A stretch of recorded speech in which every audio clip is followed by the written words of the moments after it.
the Japanese culture is so welcoming. And so even though I don't speak the language, people are more than willing to get out their phones and use their translation apps and try to help me like translate things into English. Like they'll speak into, their phone and allow it to translate for me in English. And I just think about America and just like even people who speak Spanish there. And sometimes I just remember some of the experiences that people were having and like the derogatory things that people would say, like, oh, well, you're in America, learn English. And here I am in Japan. And people are like, let me help you. Like, let me welcome you to our country. Close your eyes and imagine living a life you love, unapologetic and unbothered, free from daily microaggressions from Karens and Kens, free from the fear of police brutality and systemic racism. Wouldn't that feel amazing? Now open your eyes. What if I told you that it's possible? Hear inspiring stories and get the actual blueprints from brothers and sisters of the diaspora who are living out their wildest dreams abroad. You've heard the term. Now be inspired by the movement. I'm Krishan Wright, and this is Blaxit Global. I am so excited for this episode of the Blaxit Global podcast. I get to reunite with a guest that I had on our YouTube channel. So if you're not watching our YouTube channel, definitely check it out. Subscribe, like a video while you're there. But I am so delighted to have our next guest, Dr. Londi Cox. She is joining today Okinawa, Japan, y'all. We going all the way over. So welcome to the podcast, Dr. Londi. Thank you. Thank you for having me. Oh, I'm so excited. You have a remarkable journey. You started off living in the City of Angels, and now you're in Okinawa. And so I'm sure a lot has happened between then and here. So I love starting off with people's origin story. So if you wouldn't mind sharing a little bit of that. Yeah. So like you said, I'm originally from Los Angeles. I'm the youngest of 5 children. Grew up, like my oldest 3 brothers are well older than me. I would say about like a 20 to 30-year difference. And so for the most part, it was always my sister and I, she and I are a year and 6 months, 7 months. I don't remember anymore. We're 17 months apart. So a year and 5 months. So she and I are like really, really close in age. So we were always in the house together. Well, actually, that's a different story. We were always in the house together, but she's like a genius. And so she graduated at 16. And so when I was, even though we should be a year apart in school, we were like 3 years apart. So my freshman year was her senior year. And then she went off to college my sophomore year, really, really young. But outside of that, we grew up very close together. And then at least one brother at any given time. So a relatively large household. But a lot of people, I mean, I share this kind of on podcasts. A lot of people don't know about my origin story, that I actually grew up homeless. The family grew up homeless. And so there were nights where we slept in the car. There were nights where we were sleeping in hotels. And that was really all throughout elementary. So I think up until junior high school is when we finally kind of got settled. And so when I tell my origin story, I like to start there because a lot of times like it just doesn't seem plausible that I would end up overseas when, when my upbringing was so tumultuous, if you will. Wow. That is so powerful. And as I listen to your story, one, I'm in awe of where you are, particularly from where everything began. And also to hear the parallels between our stories, because my brothers are 9 and 11 years older than me. Oh, wow. Wow. So I'm just listening to you and I'm like, oh my gosh, right? So I don't have a sister, but, just to have that age difference and, they were out of the house. I was, the youngest and the only girl. Yeah. And as you were talking about your family and actually your sister, before I even go to the end, your sister being, a brainiac and I'm Right. looking at at you, and you have a master's in social work, a BA in psychology, a doctorate in international psychology.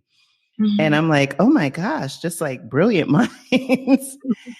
And then to top it all off, to hear that you had these extended periods, it sounds like, of home houselessness and, tumult. And I can't say that I had that in my origin story from my formative years, but I have not shared this on the podcast before, but my dad was a heroin addict. And so I had a lot of instability and tumult in those formative years that, to anyone who hears this conversation and can identify even remotely with our respective stories, is to show you that despite where you started, you can achieve anything that your heart desires. Right. Yeah. Wow. Yeah. Yeah. Because to even add to that, so funny enough that you read off my educational background, because in those years, and I don't know if it was because of the disruption in our living situation, but of all my 4 siblings, everybody was advanced. Like all of my brothers graduated early, skipped a year, whatever. And I was actually the outcast, like in that regard. So I was very delayed in school. I had a speech impediment. Like there was a period of time where I actually wasn't even speaking. I would speak through my sister. So my sister was my spokesperson. Like I would just mumble, and she was the only one. Even my parents weren't even able to understand me. Studied really, really badly. I think I said stuttered. I don't know if I messed up that word, but stuttered for a period of time. Fell behind in school. Like just was extremely delayed. Didn't learn how to read until years after the reading age. That was all elementary, like preschool to elementary. I think come junior high school, I was getting better grades. Math has never been a strong suit for mine. So I think even up until college, like math wasn't it. But even when I went to college, I know I'm skipping ahead just a little bit, but even when I went to college, my college advisor was like, oh yeah, it's going to take you at least 5 years to graduate. Like you're not, just based on, your background. And so I ended up graduating in 3 years, but all of that and then I went back to her and I'm like, can you count these credits for me? Like, just check these for me, please. And she was like blown away. But I say that to say, like, there is very little in my background that says that I should have ended up here, like considering how I started in terms, like even in the educational, realm, of my siblings, I just wasn't excelling. Like if you were to kind of compare us all together, I can't even tell you like what changed for me, but something changed and then I kind of ended up here. Yeah, because I was interested in what that was for you, because similarly, I struggled in math and it wasn't, and I don't know if you've ever encountered this literature, but this was some years ago that either an article or something I had seen. And basically they were saying that, children that have these early childhood adversities, that there is some, maybe, I don't know if it's some research that supports it, but that they sometimes struggle in math because math is logical, right? Right. Yeah. 1 that makes plus 1 is 2, right? Yeah. And when you grow up in an environment where there are things that are in your environment that don't make sense, like, oh, my parent is working or may not be working, and yet we are unhoused, or in my case, my father had addiction. And so you're trying to, as a child, make sense of very complex issues that usually it manifests in struggles in math. That actually makes sense. The only research that I am familiar with as it relates to math is that it typically is linear. So like you can leave one school and go to another school and phonetics will be the same, right? Like you can learn like these are the sounds. But if you leave one school and you're learning the basics of math and you go to another school and that school is either a little advanced, or like if you miss the key formula in terms of how do you carry the one or carry this number, and you're in this new school and they're already on to fractions or, whatever the case is, then that is where like you kind of need that continuity. And so I don't know if for me, if it was that, but at that time I was behind in every subject, like not just math. I don't know if I was just so concerned with my home life that I wasn't able to dedicate enough attention there. I'm just not sure. I don't know if I just wasn't motivated. I don't know. I would have to like really sit and think about it. Mm-hmm. And I find that like with especially higher functioning people that have, challenging and tumultuous beginnings, Right. At that point where the switch gets flipped or Yeah. something changes Right. and you start to go on a different path, Mm-hmm. that achieving things Mm-hmm. and that sense of, the sense of achievement and things Right. become almost like a protective measure. Right. Have you found that to be the case in your story? I don't know necessarily. Well, no, actually, I will say that. I think that in my adulthood, so I mean, even still now, I have a therapist. I think that in my adulthood, maybe that was my story because I have been labeled as a perfectionist. And so I wonder if a part of that kind of that identity within me came from, well, I can't control these other things, but I can control my outcomes in terms of like, the more I study, the greater, my results will be. So it could have developed in that in terms of like control. Mm. What I think more so, and I say that just based off of like some of the things that I've heard from my therapist and some of the things that we've had to navigate. What I think more so it was for me, I did know at a very early age. So in the second grade is when I knew that I was going to be a psychologist or that I wanted to be a psychologist. I don't think that young Londí had a word for it, like in terms of like, oh, I want to be a psychologist. But I did have this defining moment where my childhood best friend came and was like, hey, I have a secret for you. You can't tell anybody. And then she took me to the other side of the playground and lifted up her dress, and she had bruises all over her body from where her father had been physically abusive towards her. And then her mother had recently passed away, and her father had a poor relationship with alcohol as well. And so she was like, you can't tell anybody. And so I ended up telling the principal. And like, so young Londí knew something was wrong, knew like, I mean, even though the family had our hardships, but I knew what love was. Like I knew how my parents loved me. And so I was like, something about that isn't right. And so let me, tell the principal. What I do now, like I'm a mandated reporter. Like I report when somebody is, being abused, if they're wanting to harm themselves or they're wanting to harm someone else. And so again, like 7-year-old Londí didn't know this is what psychology is helping people. It's recognizing when things aren't right, it's reporting to higher authorities. But there was a sense of fulfillment in that, like, oh, I was able to help my best friend, and I held on to that. And people have naturally always come to me and told me, their concerns, their problems, their secrets, whatever the case is. And I've genuinely always liked helping them. So going back to your question, more than I think it was like just having this control and being able to navigate my life or, like just have this element of control over my life. I think it was, I really like helping people. And then eventually I found out like, oh, this is what psychology is. And then I was just tunnel focused on that. Like, so it was just something that really interested me. And then I was just able to go, whatever you say I need in order to be a psychologist, let me do that. And I was able to excel, once I was on that path, as opposed to, oh, let me just do a little bit of math. Let me just do some English. Like, because I knew the expected end was a psychologist, I was more motivated to just figure it out. Wow. Oh my goodness. Your story. I wasn't prepared for the levels of it as I got on this. And so you knew you wanted to be a psychologist, you said from second grade. Correct. And how did you then get into international psychology? Like what was the moment where, because it's such a broad field, like you talked about, MSW. I also am an MSW by education. And so when you look at the landscape in so many different ways you can go, how did you land in that area? Yes. So during undergrad, my very first class, sociology, I think it was 101, my professor introduced herself and she said, hey, my name is Professor Leader. You probably know me from Real World versus Road Rules. And so like the yeah. What an introduction.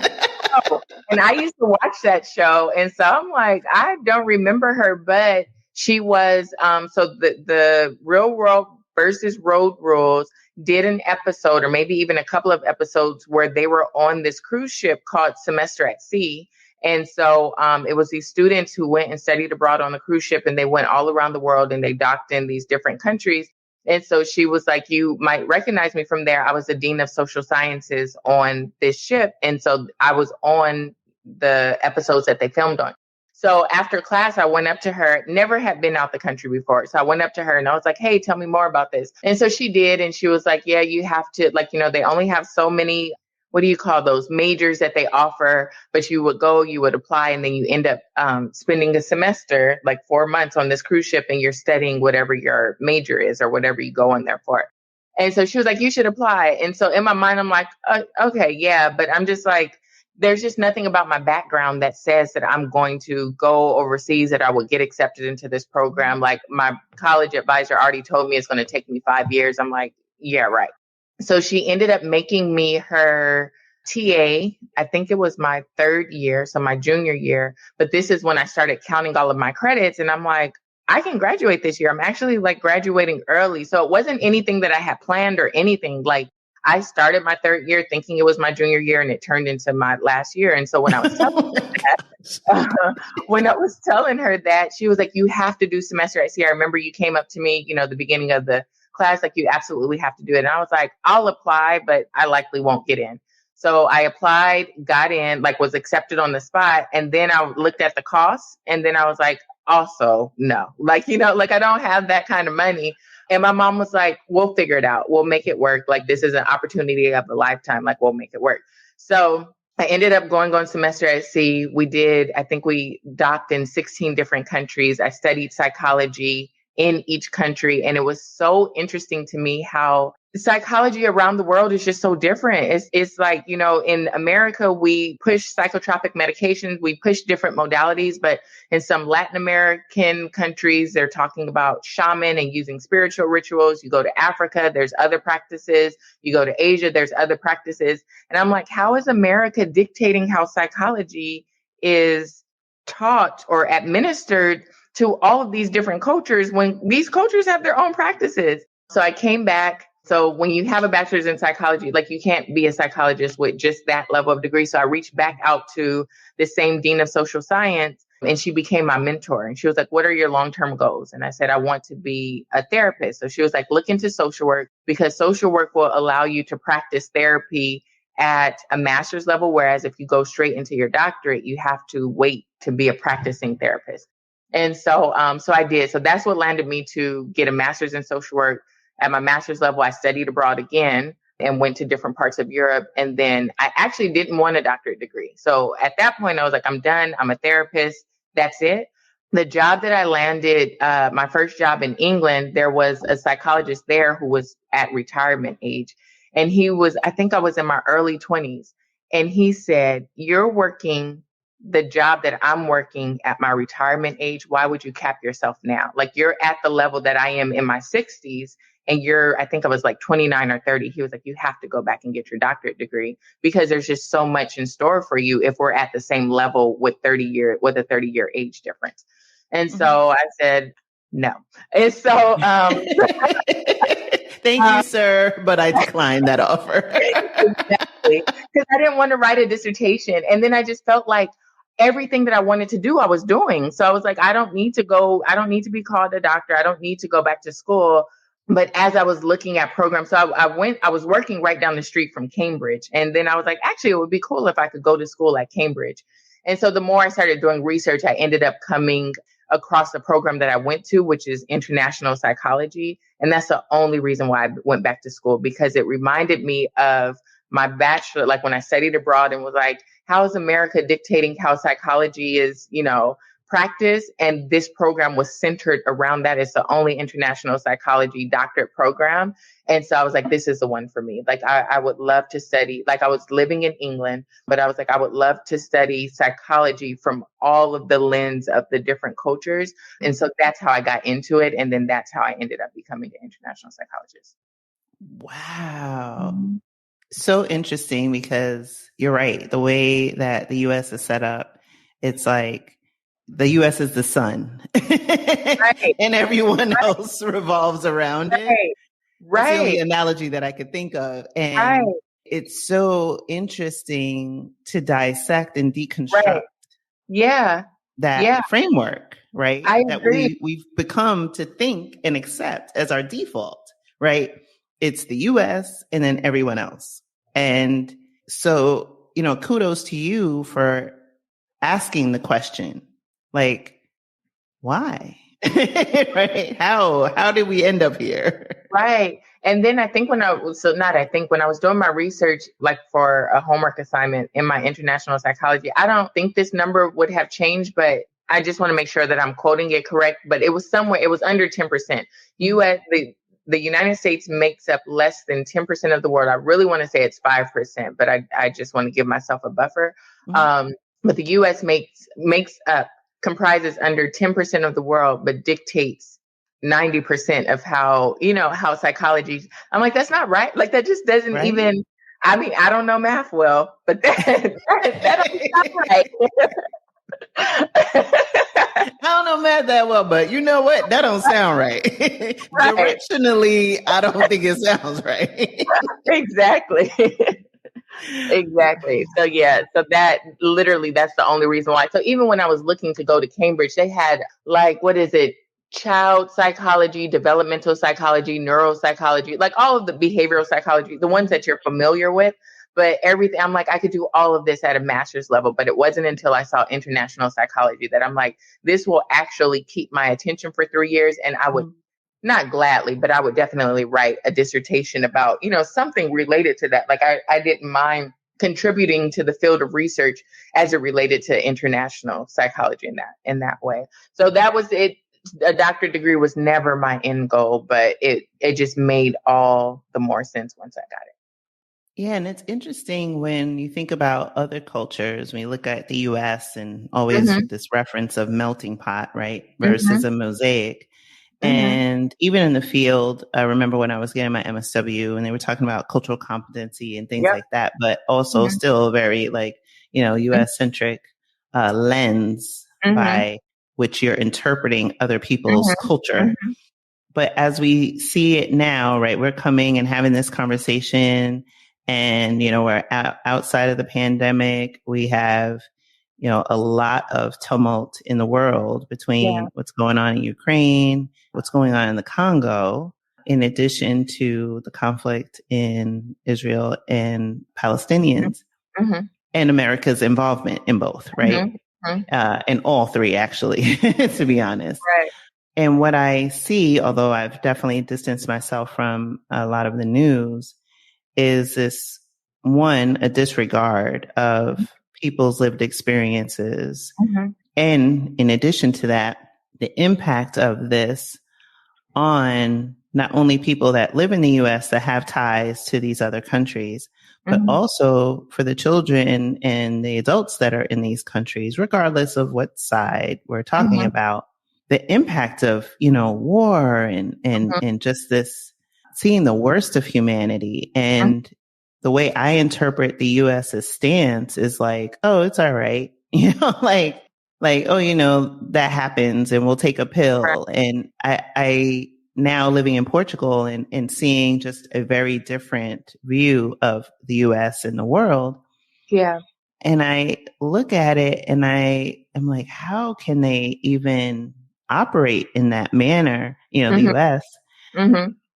And I see it now because, in the US, we had Columbine, we had Sandy Hook, we have kids that go to school with bulletproof backpacks and, mass shootings in pretty much any venue, right? There's nothing off limits. We've seen it in churches, seen it in schools, seen it in hospitals, we've seen it in grocery stores, like theaters. Nothing is off limits.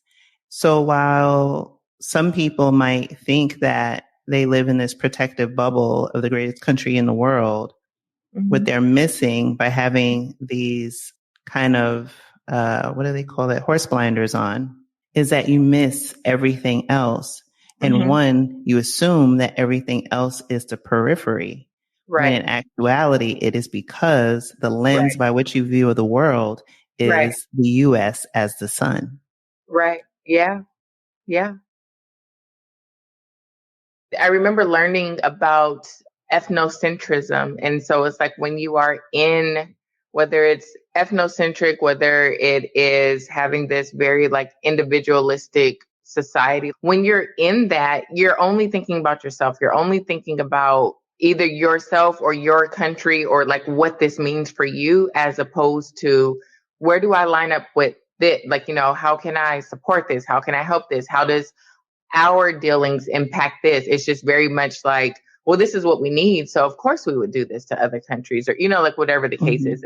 And I think that that's one of the biggest kind of eye-opening experiences that I had when I moved out the country. It's just realizing, especially like living in some collectivistic societies, some other individualistic, countries. It's just realizing that there are other priorities and other values outside of just like, what can this do for me? Or just this kind of like individual kind of perspective. Yeah. And so I want to get to that because you penned an essay recently that was in Business Insider.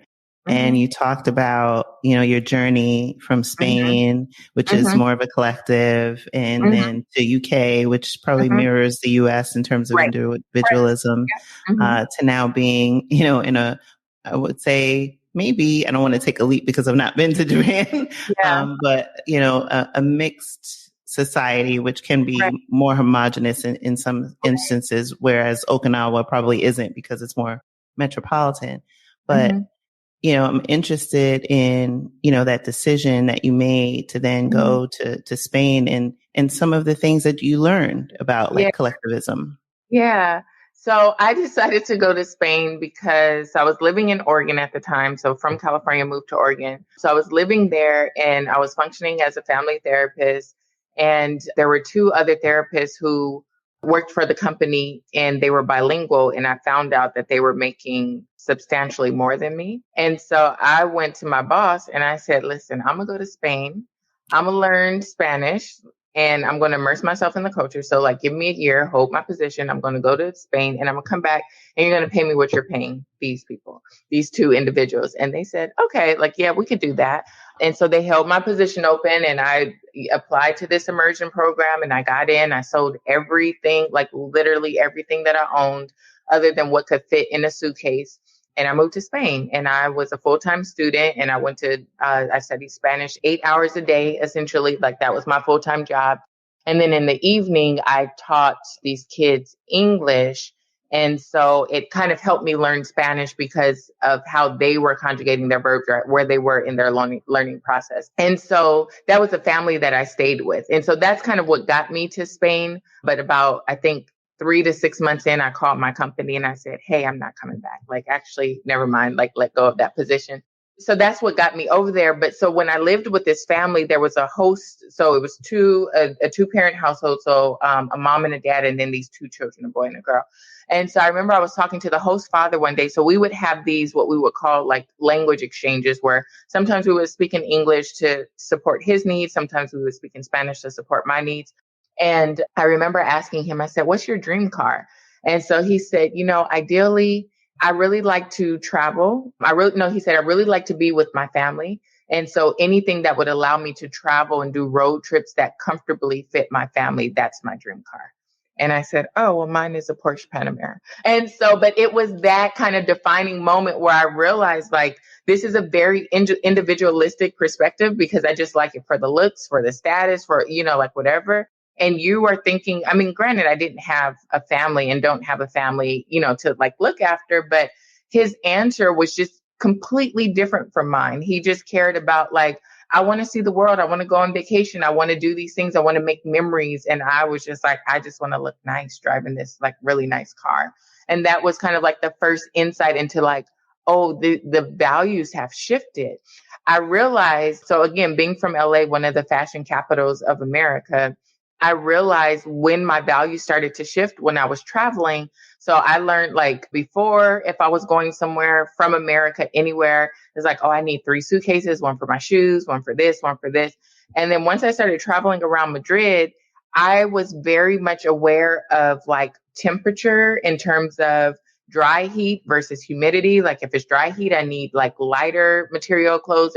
And so then I started packing more practically, like just based off of comfort and based off of weather, as opposed to like, oh, what fashion statement am I going to make? And so then I was able to cut things down into, so now I could literally travel anywhere and with a carry on.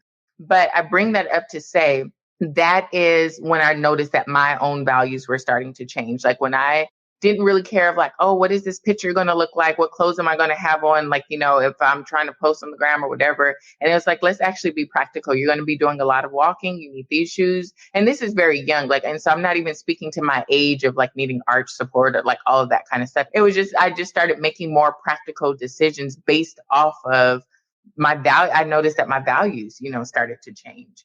Even with the like how I wanted to spend my money, I no longer wanted to spend it on things. I wanted to spend it on experiences and memories and, you know, like different things like that. So I think that moving to Madrid really shaped that within me.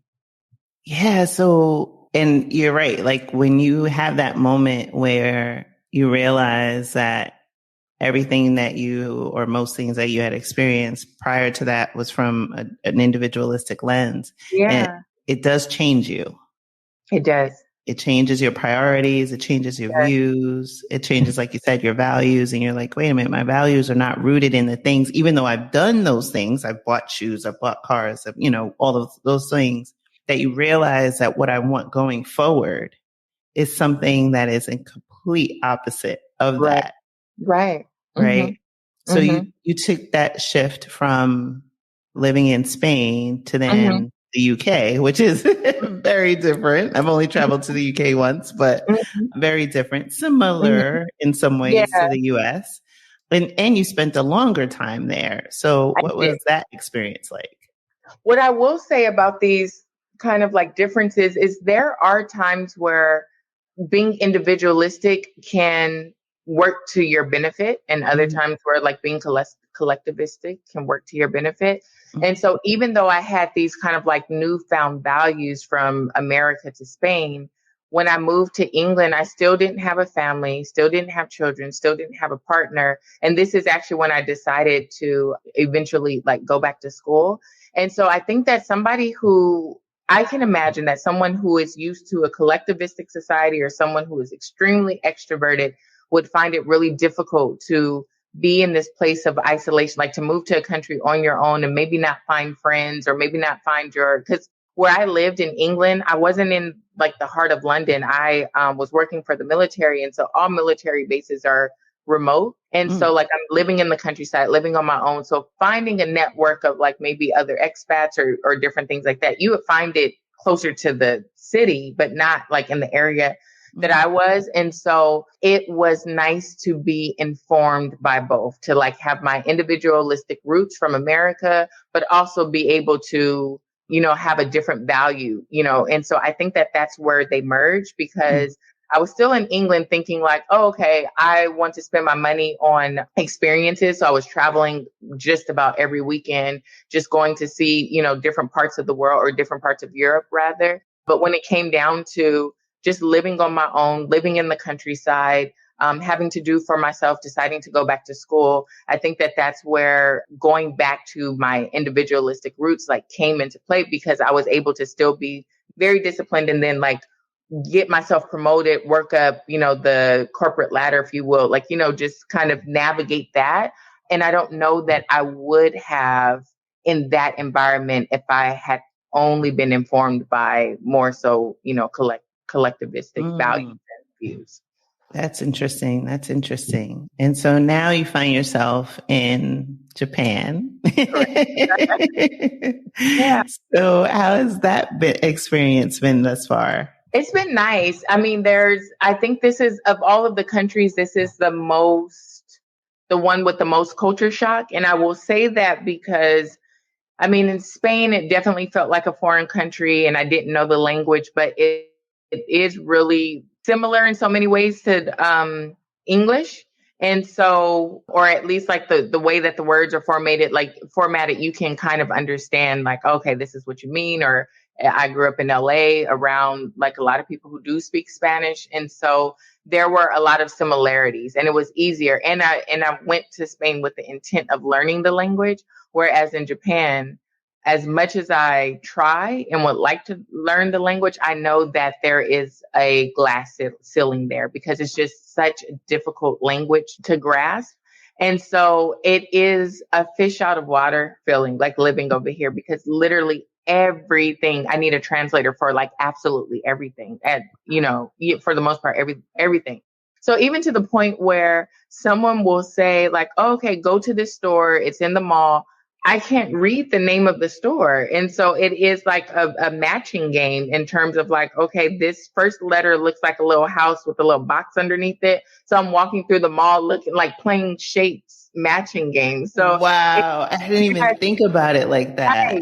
Right. And so a lot of times people think like, okay, when you go to the grocery store, it's going to be difficult because you don't know like the ingredients. So that's where you would get out your translator. But like on a grander scale, like, is this a grocery store? Like, how do I know that this is a grocery store? Unless I go in and walk around. I went to some store. What did I think it was? I think I thought it was I thought it was a Party City because I was looking for balloons and stuff like that. And it was like a child's clothing store or something like that. But it's just like everything is trial and error. So I think that piece of it, that component of it is exhausting. But what I will say, I don't know if this falls into collectivistic, but the Japanese culture is so welcoming. And so even though I don't speak the language, people are more than willing to get out their phones and use their translation apps and try to help me like translate things into English. Like they'll speak into, their phone and allow it to translate for me in English.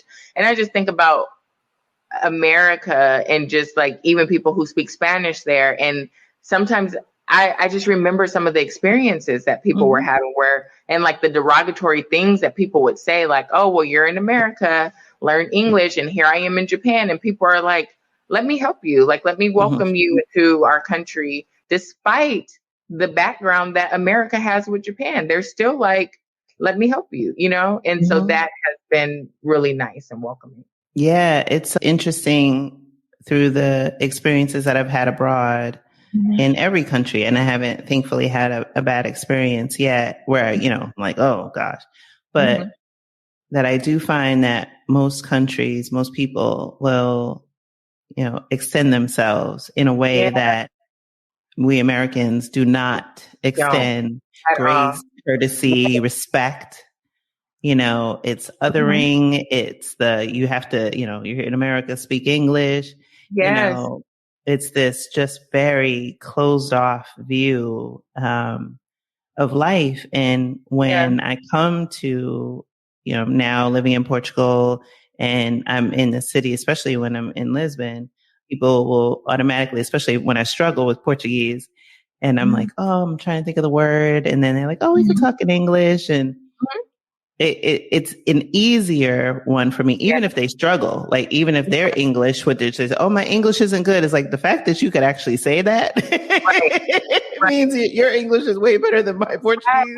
Yeah. Right? Because Americans, vast majority don't speak even proper English, let alone other languages. And where I encounter people, be it, in Portugal and New Zealand, other countries of the world, and cities and places, people speak English in addition to their native language and maybe two more on top of that. And I'm like, Yeah. I remember when I was in Spain, this little girl, she had to have been 7 or 8, was trying to sell me a bracelet.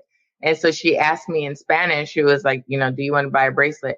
And her friend nudged her and was like, she's American. Or I think she said that in Spanish as well. Her friend said she's American in Spanish. And the girl flipped to English and she was like, I'm sorry, would you like to buy a bracelet? And I'm like, how do you know 2 languages at 7? Like, yes, you little entrepreneur, I would like to buy a bracelet. Right? That's a way to sell it. Right? Yes. I don't think I ever wore that bracelet, but I was just so impressed. Like, at such an early age. So yeah, you're right. And I think the children in the family that I was helping spoke 3, German, English, and Spanish, if I'm not mistaken. Yeah. Wow. Oh my gosh. German, English, and Spanish. Yep. And, you said something earlier when you talked about how you're navigating and trying to navigate Japan, and it's very, character based, right? And that some of the symbols can Right. also have different interpretation. The same symbol, which I guess has some similarity to Chinese. Yeah. And where even though I'm in Portugal and I've also traveled to other parts of the world, even if I don't speak the language, there might be some similarities between the languages, right? Because it's like alphanumeric. So I may not, your A may sound like a ah, but it's, where I'm like, oh, it's an A, and I can kind of figure out and like, oh, I think this means this. But when you're looking at characters that you've not been exposed to before and similarly appear, right? It's like, okay, this looks like this, but to them, it's like completely different. Yeah. What type of things have you had to do for yourself? I know you talked about how people have been helping with the apps and, feeling this culture shock. And as an international psychologist, I am interested, what type of things have you done, protective measures for yourself or self-care to help you as you deal with these things every day? Yeah, I think so. Within the transition, I just have to remind myself, I think I gave myself 6 months to a year. It's just going to be difficult. It's going to be new. It's going to be a challenge. And I give myself that grace. Even when I go to restaurants, sometimes I give myself permission to not feel embarrassed or to feel okay with, if you just don't get it, it's okay to leave. It's okay, to not sit through it or just to sit and observe for a while. I know that I went to this restaurant when I first got here, and the way that you order through this machine, and then you push the ticket, and then you give the ticket to the person, and then they call out your number. And I remember I ordered the food. I think I paid for it, but I remember thinking, they're going to call out this number, and I don't know this number in Japanese. So even when my order is ready, I don't know when it's ready. And so I just left. And so, because I just feel like I've already paid them, I've already so it's not like I'm dining and dashing or, anything like that. But it is giving myself grace to it's okay to just be actually, let's go and cook, or let's go to McDonald's, or let's go to another place until the numbers, or, whatever, until there's another method that you're able to navigate. And I think that for me, this may not be everybody's kind of testament, but I think that for me, I feel like giving myself grace instead of sitting through a frustrating experience and just trying to navigate it the first time around is more frustrating for me than just to say okay, well, you got to this point and this much. And so, next time, let's think of another game plan, next time. Maybe next time you come in and you already have your app set on, translate, and now it's just translating everything in the atmosphere. But it gives me more time and more space to come up with a game plan than to kind of sit there in that moment and get really frustrated and, flustered. So I would say that would be one. The other is I just always have my translation app, and, people here again are very welcoming. So I don't mind asking those questions because they don't mind being asked those questions. But then every so often I do go to American speaking places because I think that sometimes my brain just needs that break, and it needs that place of kind of familiarity as well. So I'll do that. I do hang out with English speaking people, but then there are other times where I have a few Japanese people, friends, that I'll practice just my greetings with, or, just different things like that. But I think for self-care, it is just, for me, it's giving myself that grace in that space. I love that. That's a great tool. So for anyone who's listening and, contemplating moving and moving to another culture, language, all the things, like you said, giving yourself the grace and the space and the permission, because it takes a lot of the pressure off of the situation. And then to your point, the benefit is that you're not frustrated and or deflated to the point where you're like, okay, well, now I'm not going to do that again. Right. You have to eat. Yeah. And sometimes I do a lot of positive self-talk. So I'll do it one of two ways. So sometimes I will hype up the situation like, oh, this is probably going to be horrible, but it'll be okay. So that way, like if it ends up being okay, then it's like, oh, you had a really great experience because I overcompensated for like maybe how negative I thought it would be. And that works for me. So the other thing with positive self-talk, I say this quite often, like in life, you have to do difficult things. Like this is just today. This is just another one of those things. Like every day is not going to be difficult, but I will like literally talk myself through, something specifically. In England, we drive on the left side of the road in the right side of the car. So opposite of America. We do that here, but doing it here was still more anxiety provoking. I think because in England, again, I was living in the countryside, so I'm dealing with 2-lane highways, whereas here it's like city. You have to figure out where to turn. You can't read the sign, so I don't know if it says stop, yield, or whatever. So there was just like a lot of senses going on. And so that's when I really started the practice of positive self-talk. Like, this is going to be difficult. Take your time. People may honk, which nobody hunks out here, but like people may honk, but at least you're not getting in a car accident. You'll get it eventually. And I'll literally just talk myself through a difficult situation. I'm impressed that you just said you got behind the wheel. I'm like, okay, UK, okay, right. Yeah. But yeah, no, I actually have a video on my page. Yeah, I have a video on my page where it actually is, I want to say my first time driving. I'm like, what does that light mean? Because the stop signs are triangles. And so the stop signs are triangles, which in America are yield signs, but the stop signs are triangles in red, but the words are in Japanese. And so obviously, if you don't speak Japanese, you don't know what it says.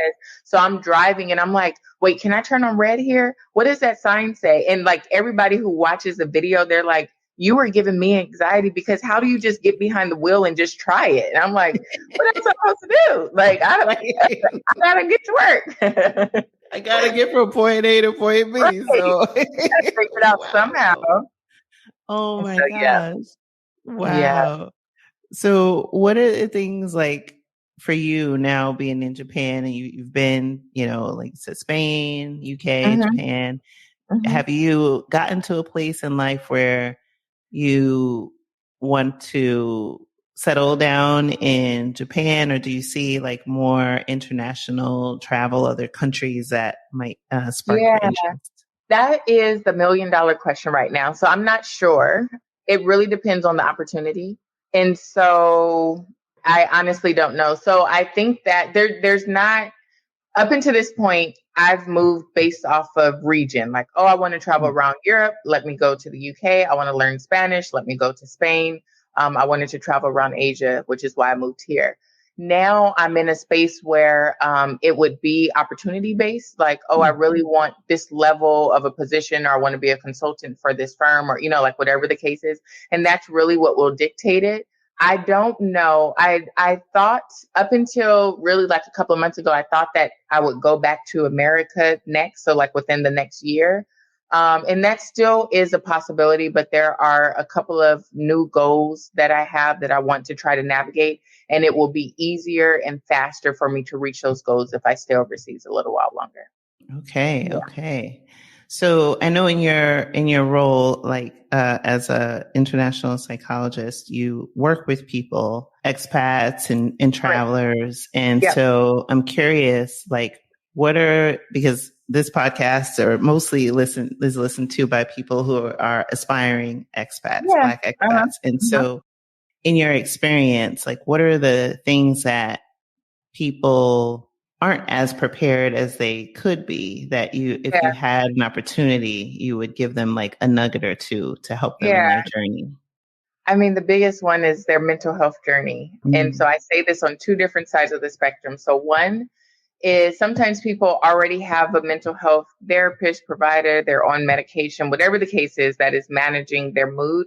And a lot of times they will feel like, oh, I just need a change in scenery. And that will also positively impact my mood, which could be correct for a period of time. But that age old adage, wherever you go, there you are. And so I think that it's important, like if you're not towards the end of your treatment, to make sure to see like if your provider offers virtual treatment or if there's a provider in the new region where you can continue that, because it's still a transition. Like while it may be very exciting, it's still a transition. It's still going to have its highs and lows. And so if you're already dealing with whatever the stressors that, is a part of your treatment plan, this only adds to it. Like the positivity will eventually wear off a little bit. And so I think that thinking about your mental health and planning for your mental health, like the longevity of treatment, I think that will be helpful.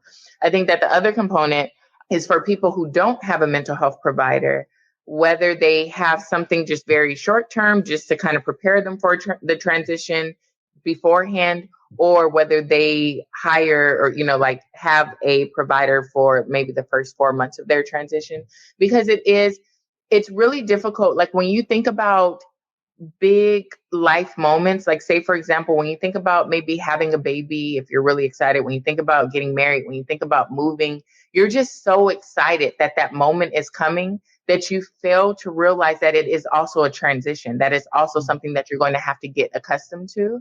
And so I think that as an expat therapist, that's the biggest thing that I see. People are so excited about this new country, this new opportunity, this new job, that they forget like, oh, I don't know the language and that's going to be a challenge. Or, like everything is moving at one time, like everything is transitioning at one time, which is difficult. Like just imagine if you're living in your home country, you decide to move at one time, you decide to go back to school, you decide to start a new job, you're learning your new job, you're learning this new school, you're learning how to get to and from your job. I remember when I first got here, I used to get so frustrated because I needed my GPS for everything.